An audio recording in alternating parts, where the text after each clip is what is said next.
What it do, what it does, what it did. This is Behind the Boards Conversation, and I'm here with the one and only Waltercanautotune, yeah. Waltercanautotune. First things first, of course, the name, right? Yeah. I know it's cheesy as shit to ask this question, but it's right there. It's right there. Yeah. How did it come about? So basically, when about 2 years ago, my IG handle was Waltercanautotune, which is like a random IG handle. People just have random IG handles, and then people just started thinking that's like my stage name. But at the time, I went as Walter Malauzi, but then as your stage name. Yeah. Is that also your real name? Yeah, that's my real name. Oh yeah. Yeah, and then you had a governmental as your stage name. Yeah, I was like, let's go, man. I was in my J. Cole or Kendrick Lamar bag, thinking I could push that. I feel you. Didn't work out. People just thought Waltercanautotune should be the thing, and I just went with it. Yeah. Yeah, I kind of resonate with it more now. Oh yeah. The music from back then versus the music of now, what has changed, would you say? I think quality of my music, and there's more experimentation now. I kind of dive into a lot of different genres now. Yeah. Even if I am not on the song per se, because I'm not really back then. I feel like the difference was I wanted to be on every song I made. And then I thought, nah, man. Honestly, as an artist, I am very limited to things like my voice and stuff like that. So I was like, you know what? It's more about the music. So now I just make music, for enjoyment. I can make, You make any type of music. Just mainly diving into things like production and engineering and stuff. Yeah. Even if it means having other people on the song, Other than yourself, having other people execute a vision that you have, type of thing. Yeah. That's dope. Which brings me to the part where you are a producer, actually, right? Yeah. And when did that start about? Of course, that came after the artistry part. No. Have you always been a producer? Always. I started as a producer. So I think about grade 9. Grade 9. I started producing, and then Damn. I think late matric is when I was like, nah, let me try get on my own. Let me hop on my own shit. Cause at the time it was a thing of the beats were very weird sounding and stuff, Yeah. Not that they were whack. But only you could kind of only execute. I could grasp that idea and stuff. So I was like, let me dive into that, and then that's how the artistry came to be. Yeah, man. Nah, but that's dope. And then you go to things like where you are right now. You just dropped late last year, of course, right? You dropped something with a miss, right? Nah, it's not a miss. What is it? It's Armis. Armis. Yeah. How? Okay, cool.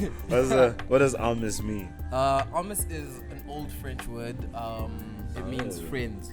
Friends. It's more of a bondage type of thing. It's a group of people. It's basically, it says what it is. It's friends. It's a group of people who came together to create this one diverse project. Something. The main aim was to make something that people have never heard before. Try give off a different sound to the industry. And we weren't really gonna get the backing and pushing from labels and stuff at the moment. Yeah. So we're we could do that ourselves. We're coming together 7 people. You can't really ignore us if there's 7 people. There's 7 of you guys. Yeah, there's 7 of us. Namely?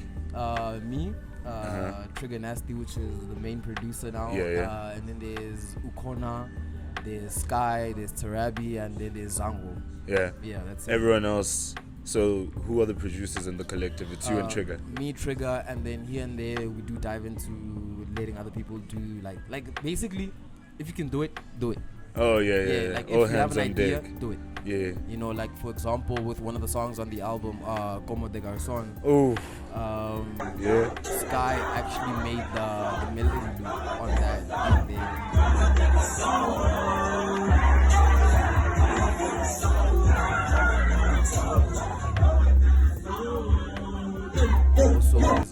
and there's also other producer collabs in the project too. Yeah. It's just a thing of if in the moment you have the idea and you can do it and you can execute it and we all like it and it sounds good, let's go with it. Yeah. But that's dope. That means that you guys are an actual collective. It's not just a few people pulling. No, it's everyone. Everyone's pulling their weight. A single if you minus a single person from the equation, the whole thing doesn't work. Oh yeah. Yeah. So you guys all need each other. Yeah. But that's beautiful, man.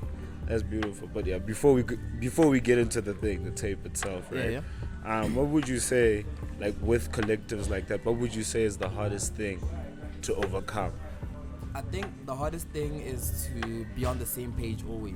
Yeah. Because we all have different lives. We all have, we're also like individual artists at the end of the day. We're different human beings. We got like our own personal problems and stuff happening. Yeah. So in a moment where like it's time to work and it's time to like push what we're doing, you find out someone is either busy or they've got their own personal things going on, or they have a different vision in the moment. So yeah, I think that the hardest thing to overcome is being in sync at all times. Yeah.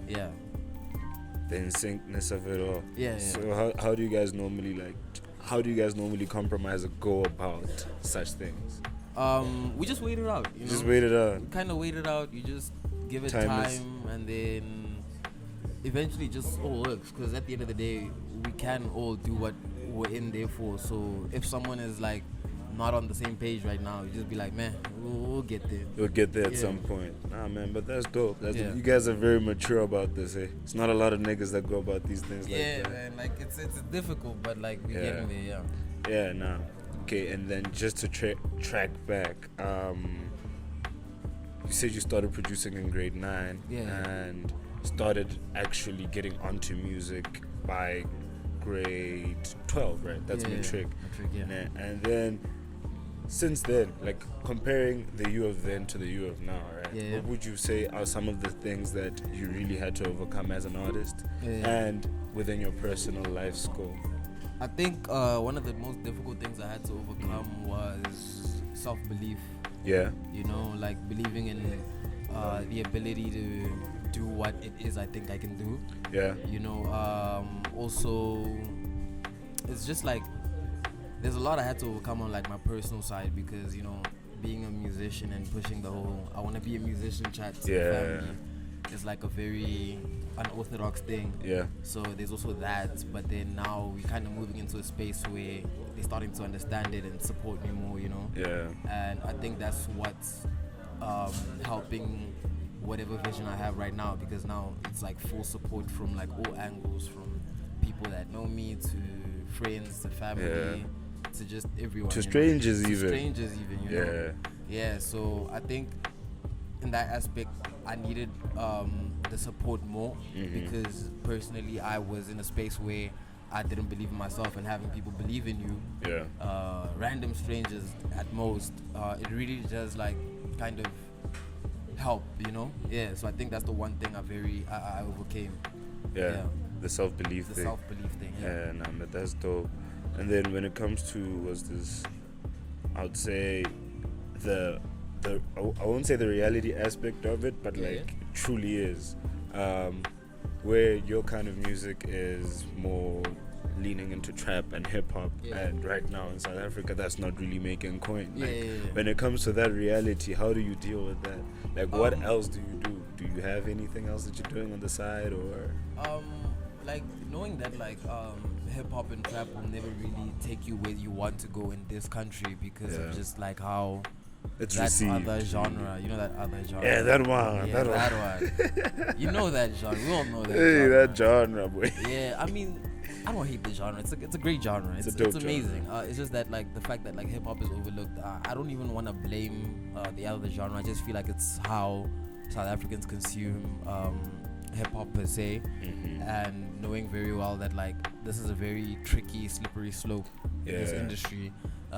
There are things that like I keep myself busy with, and I'm trying to like solidify that side for myself. You know, but like business ventures and stuff like that. Yeah, business ventures, school. Oh yeah. Trying to like. Oh, you're in school.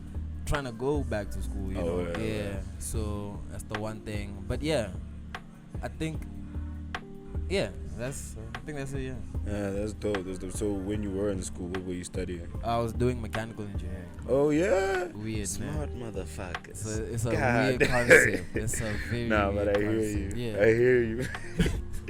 I hear you. Yeah, and like, would you shed light on why you left? Because that's a pretty solid gig, bro. It's solid, no lie. Like it's a solid It's gig. hard as shit. Yeah. It's hard as Yeah, shit. just fighting for my life, eh? Just fighting for my life, man.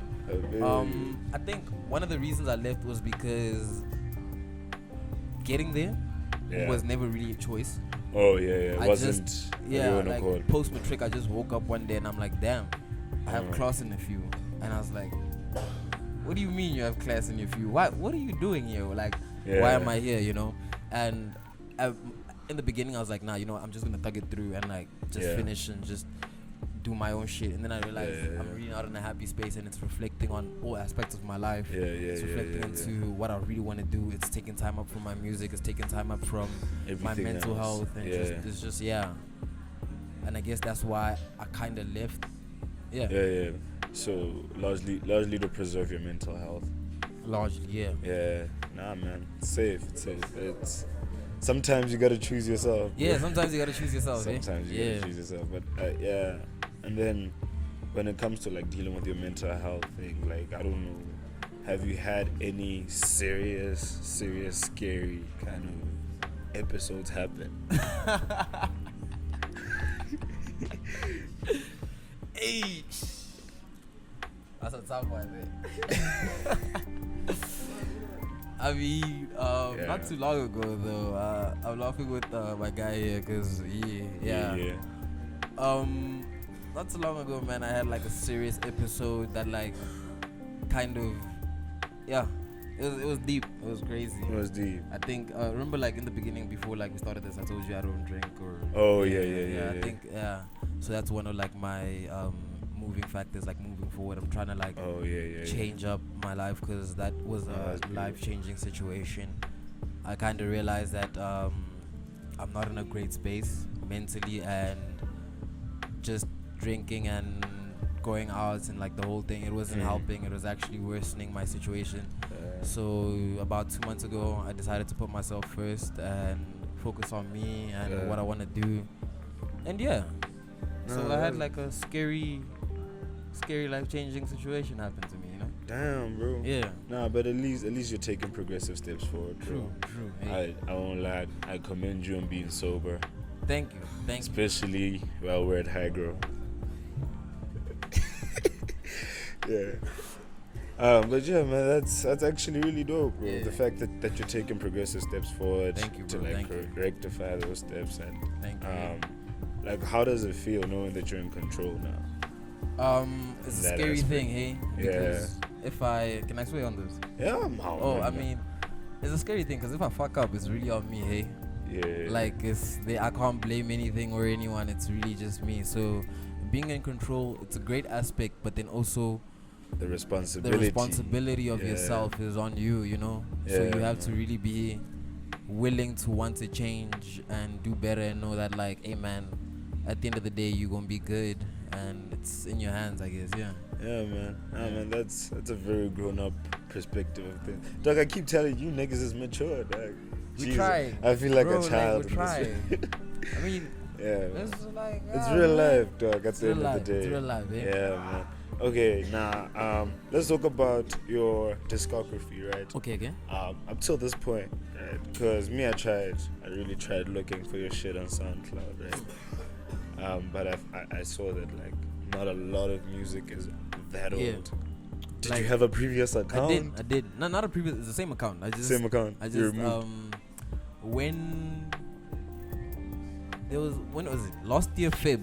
Yeah. I refreshed my whole account because I was like, I want to start afresh, and from this point on, this is how they should know me, you know.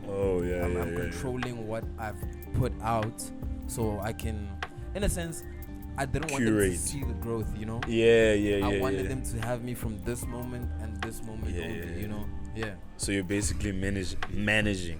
Just balancing. You're managing the perspective that they have of it. Yeah, probably. Which is dope. It's probably the best way to approach things. Yeah, true. You know? Yeah, man. So, like I said, I saw it's very recent it's very recent stuff and very dope stuff, man. Thank you. So I was thinking, because when I saw it, I was thinking to myself, I'm like, yo, this nigga just started and he sounded like this. He sounded like I just this. hopped in and this was me. Nah. Man. It was a very crazy road, hey.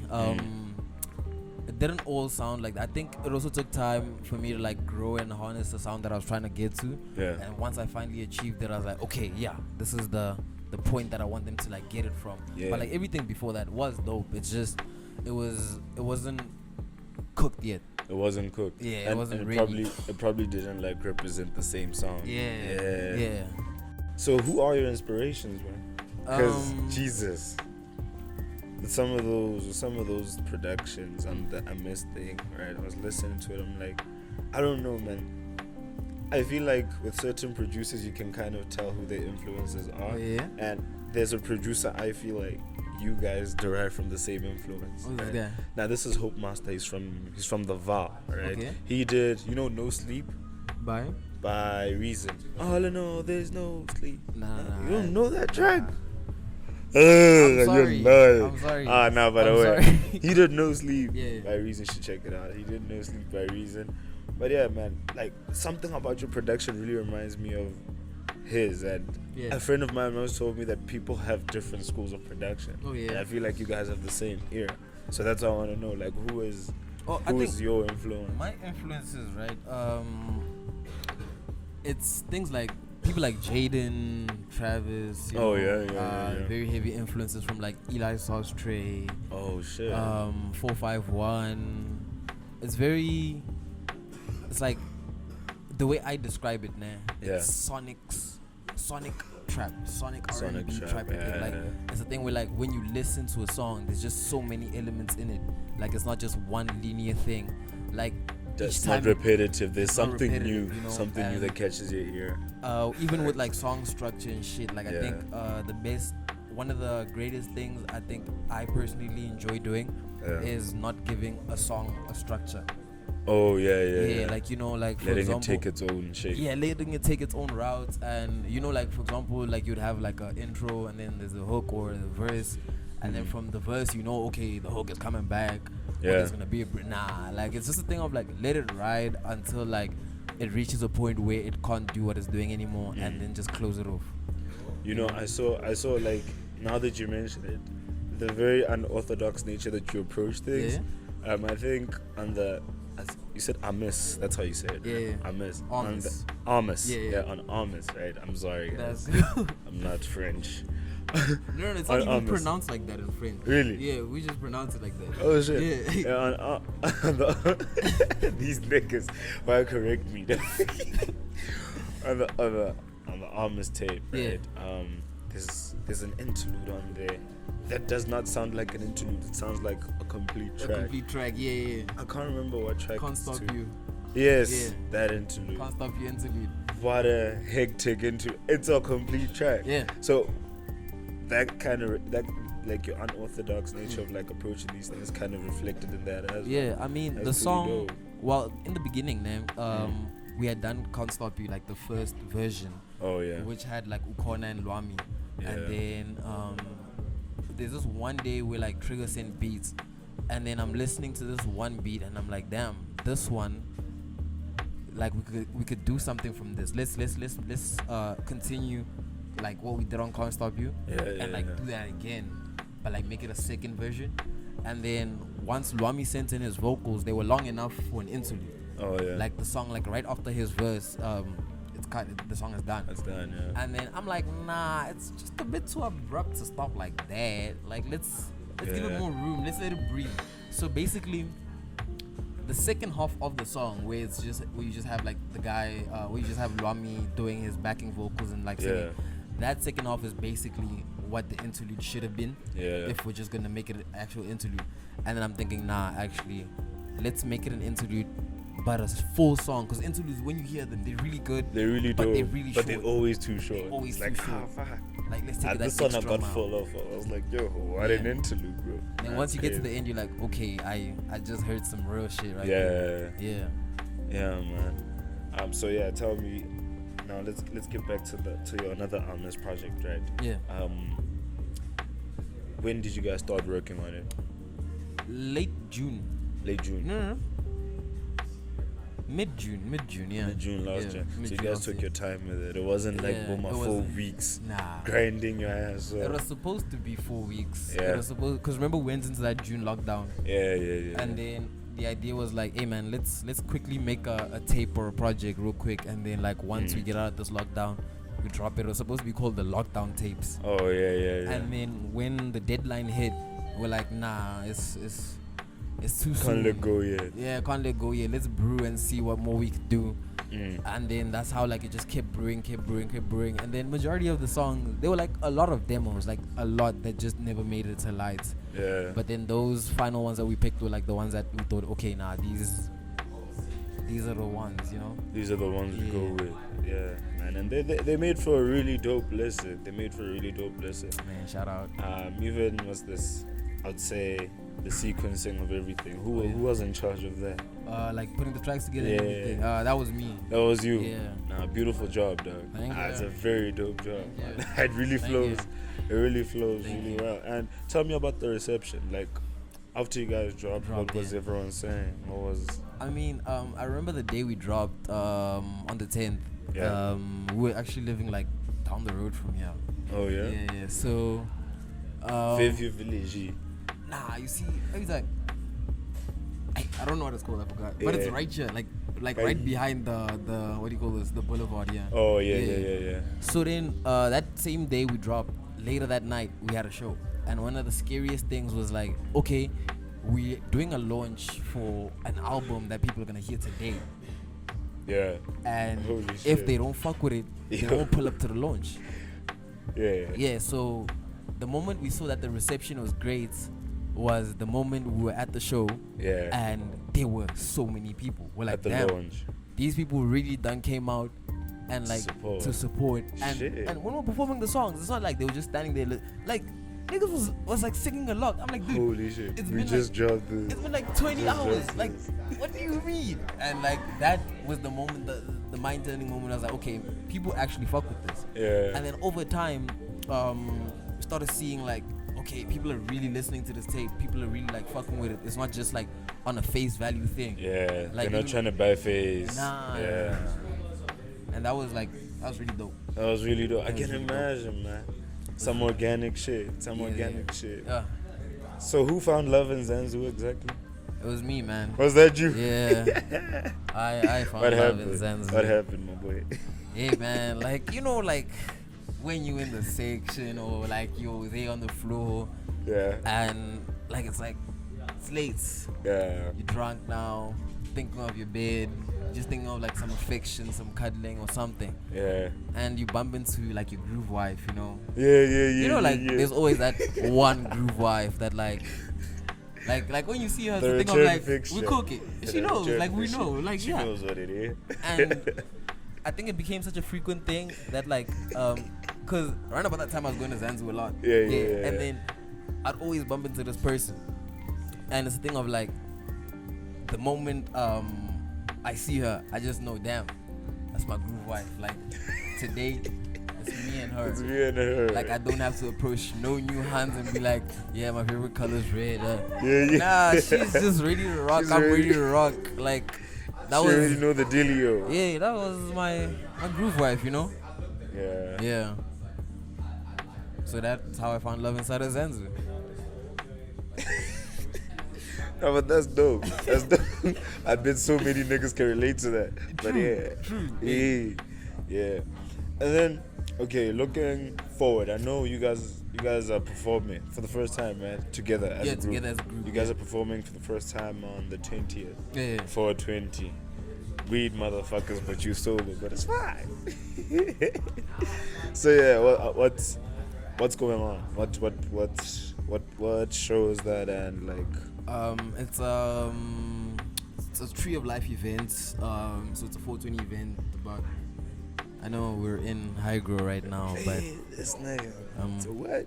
it's an event by Tree of Life. Yeah.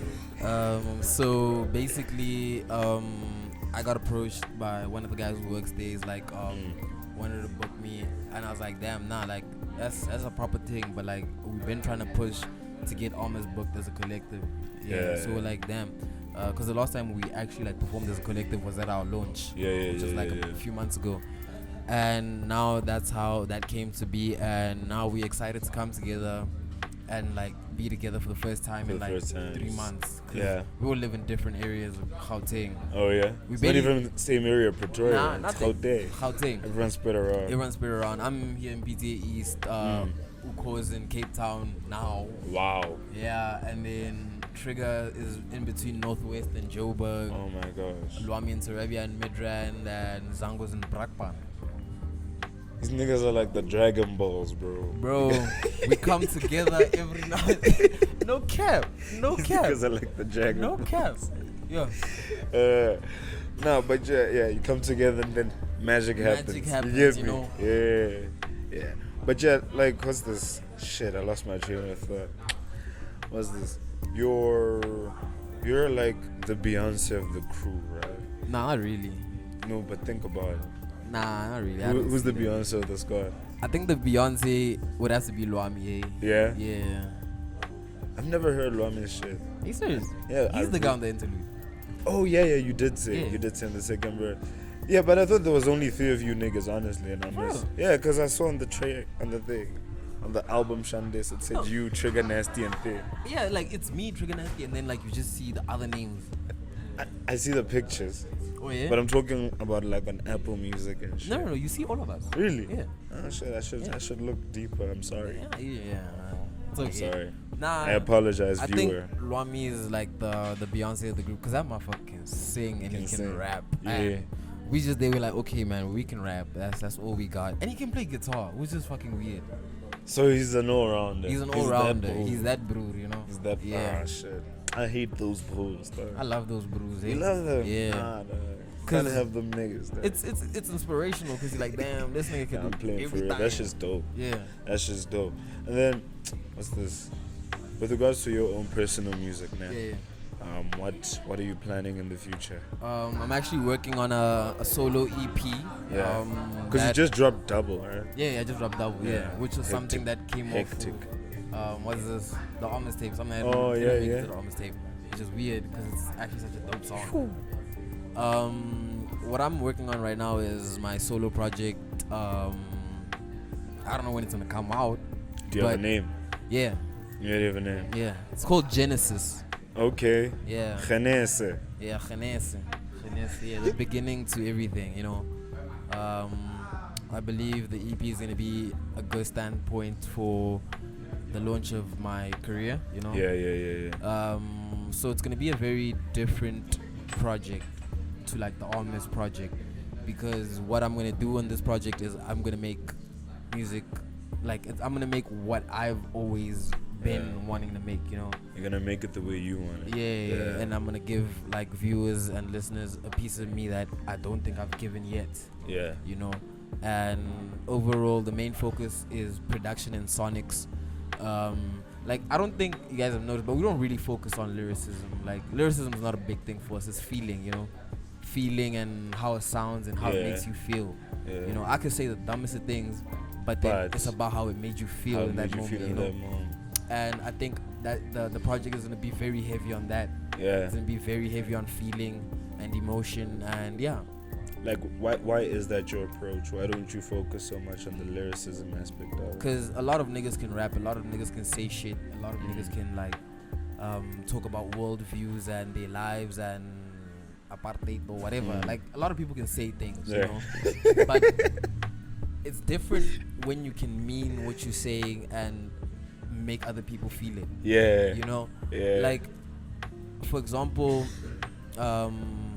we know who the best rappers are in like the world and in the game, right? And Fair. they all have like a similar kind of criterion what like they give off, you know. And I think my approach is rather, let me make you feel what I'm feeling, you know. Like, we're humans, we're emotional beings, and like like I don't want to tell you too much, I don't want to talk too much, I just want to let me show you, you know. Yeah. Oh man, damn, that's actually deep, bro. It's Thank actually deep. That should be in the soundbite, by the way. You know. But yeah. Oh yeah. Sorry. And then what's this? I want to know about, like, I know it's weird, right? It's Yeah. weird that I'm gonna ask this now, but like, I want to know about like growing up in Pretoria, where were you? Like, where was your... Oh. Did you grow up where you currently reside? Nah, I grew up in town, CBD. Oh, yeah? Yeah, for like first 5 years of like school, like primary. Oh, yeah? And then from there I moved to where I reside now, like Yeah, the yeah. area, not where I am now, but moved to that area. Yeah. And then I basically, for the most part, I think I spent the majority of my life in the East. Yeah. Oh, yeah? Yeah. Yeah, man. And what about, like, how would you say the East has shaped you? Personally, I don't think I'm like any of the people or the surroundings in the East. I don't think it has shaped me to be Like, I don't think I'm else? an East person. You're not an East nigga. I don't think so. Yeah? I feel like I'm my own person who brings my own difference to the East. Yeah, You know? yeah. Like, yeah, I feel like there's a very there's a template for how East niggas are. And I don't think I'm that. Can you give me like 3 things? I don't know. There's just, you just know it when a nigga's an East nigga. Oh, like, this nigga's from the Comfortable, East. you know? Yeah. Soft Yeah, niggas. Soft niggas, you know?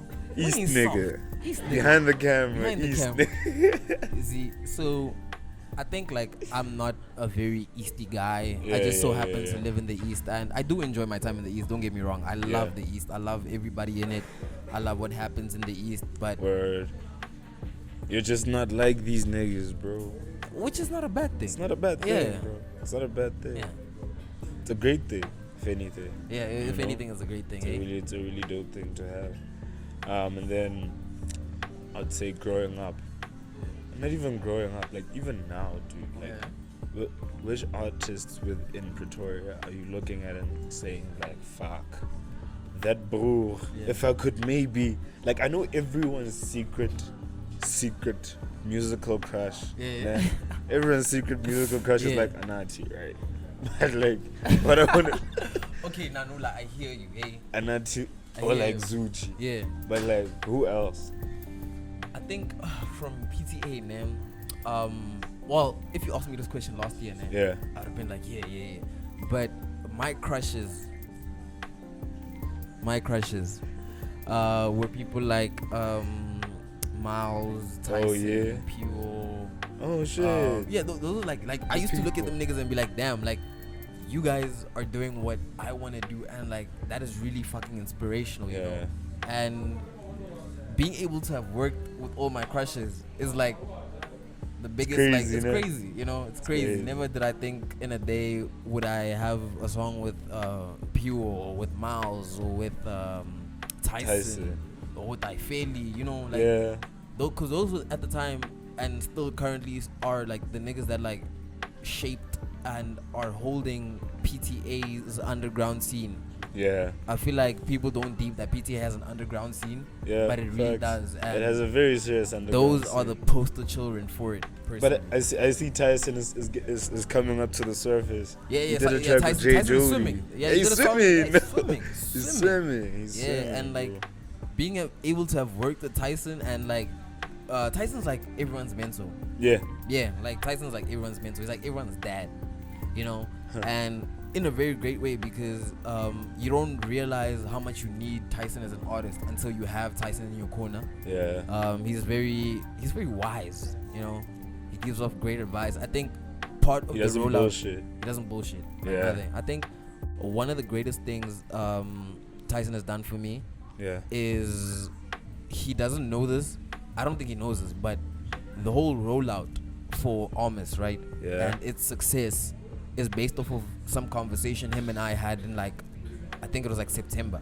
Yeah. Cause he was like, he called me this one day and then he's just like, yeah man, I just wanted to like chop up with you and just like see where your head's at. Yeah. And I told him about the project and he's like, yeah, but like remember, roll out this, roll out that, gave me advice and whatever. And then I took that and ran with it, and it really Spawned. it spawned, eh? Yeah, it's spawned, man. It's spawned, yo. I won't lie, bro. So shout out to that guy. Yeah, man. Shout out to Tyson, though. Shout out to Tyson. Shout out to everybody. Shout out to D. D. Still need to have a sit down, D. But yeah, nah, for real, bro. That's really dope, bro. Yeah. Like, I've never heard anyone speak of Tyson in that light, and it's dope to hear something like sit that with about Tyson. him. Sit down with anyone that's like worked with Tyson. Yeah. They will, No. they will tell you. Yeah, facts. They will tell Facts. I remember when I was talking to Leo about like Tyson off camera and stuff. He was telling me, "Oh, yes, this nigga's actually really dope. Yeah. That nigga's actually really dope. No bullshit. No bullshit. But yeah, that's dope, bro. And then let's talk about South as a scope, right? Or internationally now, because I feel like South African artists are becoming international. Yeah. Every fucking day. It's crazy. I think if you aim to be a South African artist, that's the first mistake you make. Because at any moment you could just, everyone can turn on you, eh? Facts. And it starts on Twitter. Our Twitter has so much power. Lol. Wait, what happened to your Twitter? What do you have with my Twitter? I don't know what happened on Twitter. No. The thing is, like, people have this weird misconception that I'm a problem on Twitter, which is not true. Yeah? Not true. Like, I literally don't even run my Twitter. This guy does. So everything that's you run on Twitter? Yeah. Oh shit. The majority of the things, I think, is because he mistakenly tweets from your thing. Yeah. So personally, I was never the problem. I've done that before. I've done worse. Trust me. Yeah. Yeah. Nah. And then what's this? Apart from like Twitter and what that has, like what in terms of your artistry, right? What stages do you want to perform at? This is like a question I like asking just to see when where niggas deep themselves. Yeah. I think up to like a couple of weeks ago. Yeah. The highest stage like I thought I could get in the country was like Cotton Fest. Not even in the country, bro. Okay, like in the world, man. Yeah. I don't lie. The biggest stage would be a stage that I create myself. Oof. I'd like to do tours, like country stage design. I'd like to be on hand with my shit and like, execute my vision, you know. I don't think another man can fulfill my dream or another person can fulfill my dream. I think my biggest dream is to be able to do anything I want with my music and in terms of performing, you know. Like if I'm like, yo, I want to move a tour, let's move a tour. Yeah. You know, like, yeah. Let's move a tour right now. Yeah, like right now, let's tour to fucking Madagascar. There's no point in going to Madagascar, but since I can do it, I will do it. You know? Yeah, that's bleeding money there. Yeah. Madagascar, yo. Yeah. Yeah, and then like when you look at it on a semi-realistic thing, right? You have to dream as an artist, of course, right? Because anything can happen. Anything can happen, true. But like, does it ever come to mind that fuck, this shit could not spot? This shit might not spot. Yeah. How do you get over that thought? You don't. You don't. You just work against it. You just work against it, cause it's a thing of like it goes two ways, you know. Yeah. It's either it works or it doesn't, right? If it doesn't work, cool. It was not meant to be. So work towards it working, and then if it still doesn't work, hey man, you tried. Yeah. Yeah. So you can't be hopeful, but at the same time you can't be negative. Yeah. You just need to do what you need to do, and then whatever outcome comes is what you deserve. Yeah. Yeah. Be realistic with your expectations. Yeah. True. Yeah. Shit, man. Damn. Some gems. Some fucking gems. Okay. Now last thing about the fuck, I can't say this. Is it Amos? Amos, yeah. Amos. The Amos tape, right? What's your favorite joint on there? My favorite joint on Amos, man. I don't lie, eh? All of them, eh? This nigga. I can't lie. That's not the answer. Okay, maybe let's say my go-to song on that project, like when it's time, when I get like when I'm listening to it, man, is I don't know, bro. Like the whole thing, hey, like, cause like you just personally, I just like started from beginning to end. Like when I go and listen, I just start from and like I just enjoy every song, and I'm like, damn, like really cooked, yeah. Really cooked. So I don't know. I think I don't have a favorite song. You don't have a favorite song? As cheesy as it sounds, I really don't. Yeah, no. That sounds cheesy as fuck, man. I'm sorry. Yeah, nah, but I think, like initially when I first listened to it, Yeah. that track with the Zanzu line, Yeah. I just can't forget what it is. I can't remember. Bad for me. Yeah, bad Yeah. for me. Bad for me. Bad for me was my choice because even the way the beat just starts off, Yeah. So groovy. you know, it's groovy as fuck. Yeah. Yeah. And then now, Come with the Garçon or whatever it's called is actually it's catching me.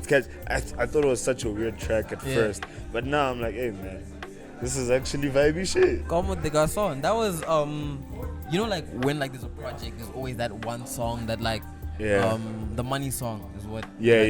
Vele. We thought Come with the it was Garçon. gonna be Come with the Garçon. We were like even reaching big. We're like, dude, I swear when this drops, we're gonna get emails from like the actual brand. They're gonna be like, can we use nah? We were like so invested in that song. Like that was. I remember when I performed at the Hangout.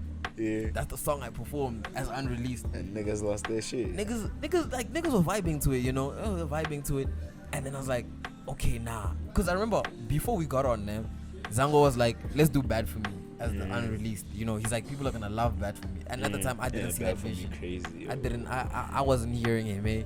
Like I didn't. I thought Bad For Me was an okay song. Uh-huh. You know, I was like, that's an okay song. Thing is, it's just like the content in the song is a bit shaky, you know.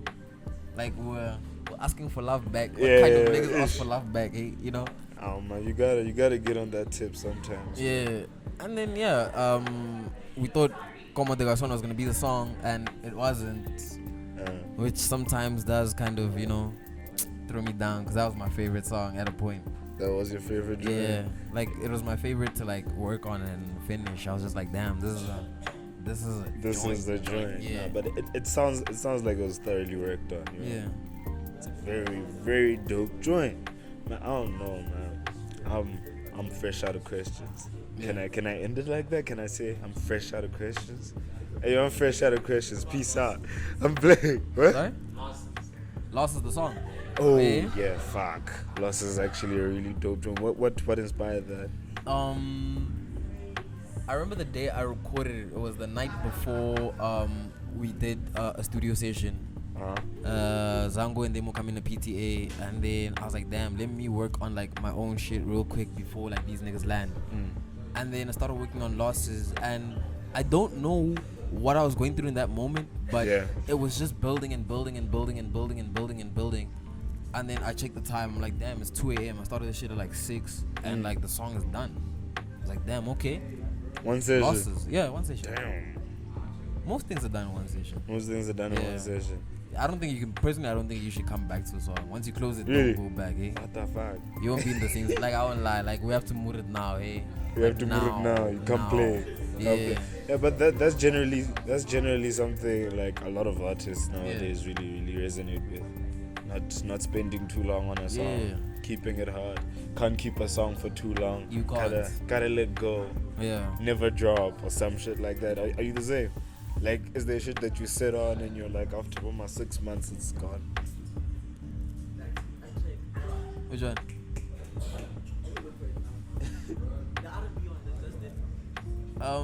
You have an R&B Life. song that you just did.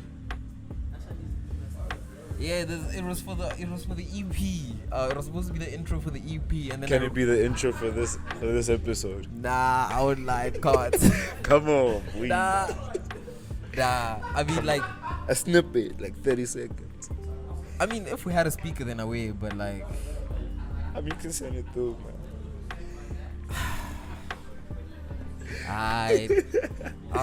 We'll talk about that. I'll wait. Yeah, it was supposed to be for the EP, and then I recorded a different intro, and I liked the second one better. Yeah. So you put that instead of. Yeah, I threw that back. I was like, eh. Yeah. And now he feels it a lot. Yeah, he feels. I don't know why. Ish. Oh wait, but Alright, it's dope. It's dope to have like people around you that can kind of challenge your perspectives and things, you know? Yeah. I don't know why he's fighting. Like, it's my music, but it's your music at the end of the day. So, like, when it comes to the business end of things and in terms of management, who handles that for you? So lately he does handle majority of like my business. But then it's something that I can still do like on my own. But then it's just better to have someone that you trust someone who's Yeah. who's entirely focused on that. Yeah, who's entirely focused on that, and then someone with the same vision as you, someone who believes in you also. Yeah. So I have my manager Khomotso here, and he's like, yeah, he does everything with me, and so basically he handles me, Yeah. and I low-key handle Omis, you know. Oh yeah, Yeah. yeah, yeah, yeah. Yeah, so there's that. So he's the boss's boss. I don't know. Yeah, something like The that. boss's handler. I don't know. I'm The sorry. boss's boss. I'm sorry. You guys aren't like that. You don't have a hierarchy structure or anything. Yeah. Yeah, man. And then it's raining. Yeah. Yeah, man. And then lastly, let's say you had an endorsement deal. Yeah. Which brand would it be?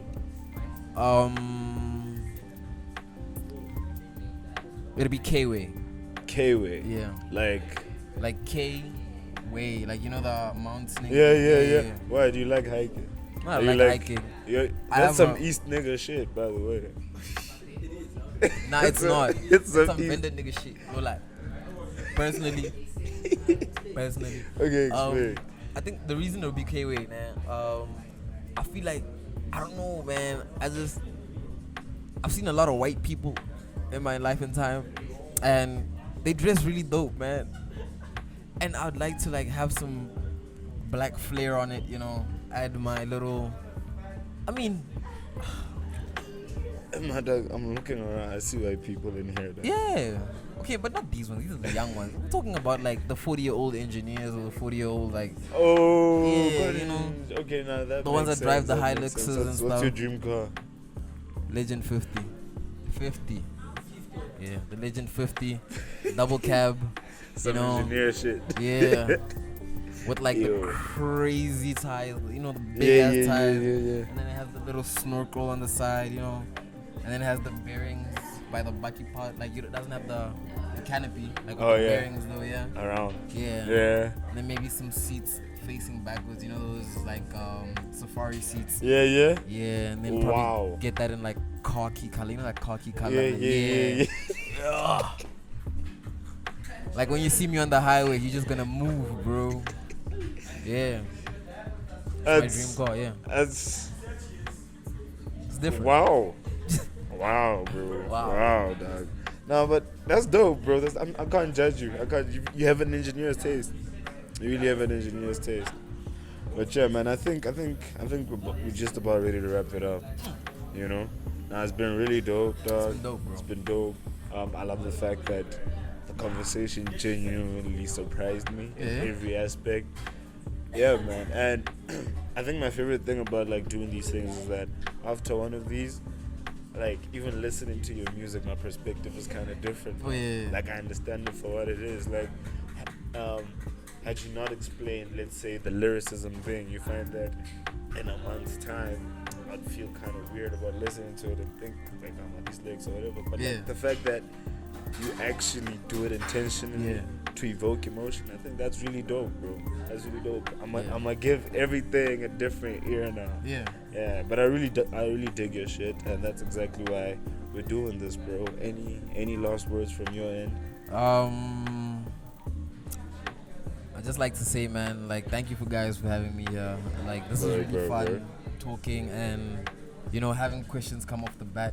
Yeah, really dope, you know? Yeah, I'm sorry, man. I gotta do it like that. No, I think I really enjoyed it more like that instead of like having to prep or anything. Just like getting and having like a genuine, real conversation. You know, and I really like the fact that like you genuinely fuck with our shit. You know, it's not just a thing of like you're just doing it. Like you just genuinely fuck with our shit and you want to know more. I'm glad I could give like a different perspective onto what we're doing. And yeah, Almost Volume 2 coming out soon. Ooh, what? Are we ready? Yeah. We're ready. And that's about it. Behind the Boards Conversation, Season 2, Episode 2. We out. I don't think I've been moving, I just think I'm in pain, yeah. I don't think I've been losing, my life won't be the same since my boy fucking with you. And he don't see me the same, man. My whole loving is ruined. Oh yeah, and we blew it. I hooked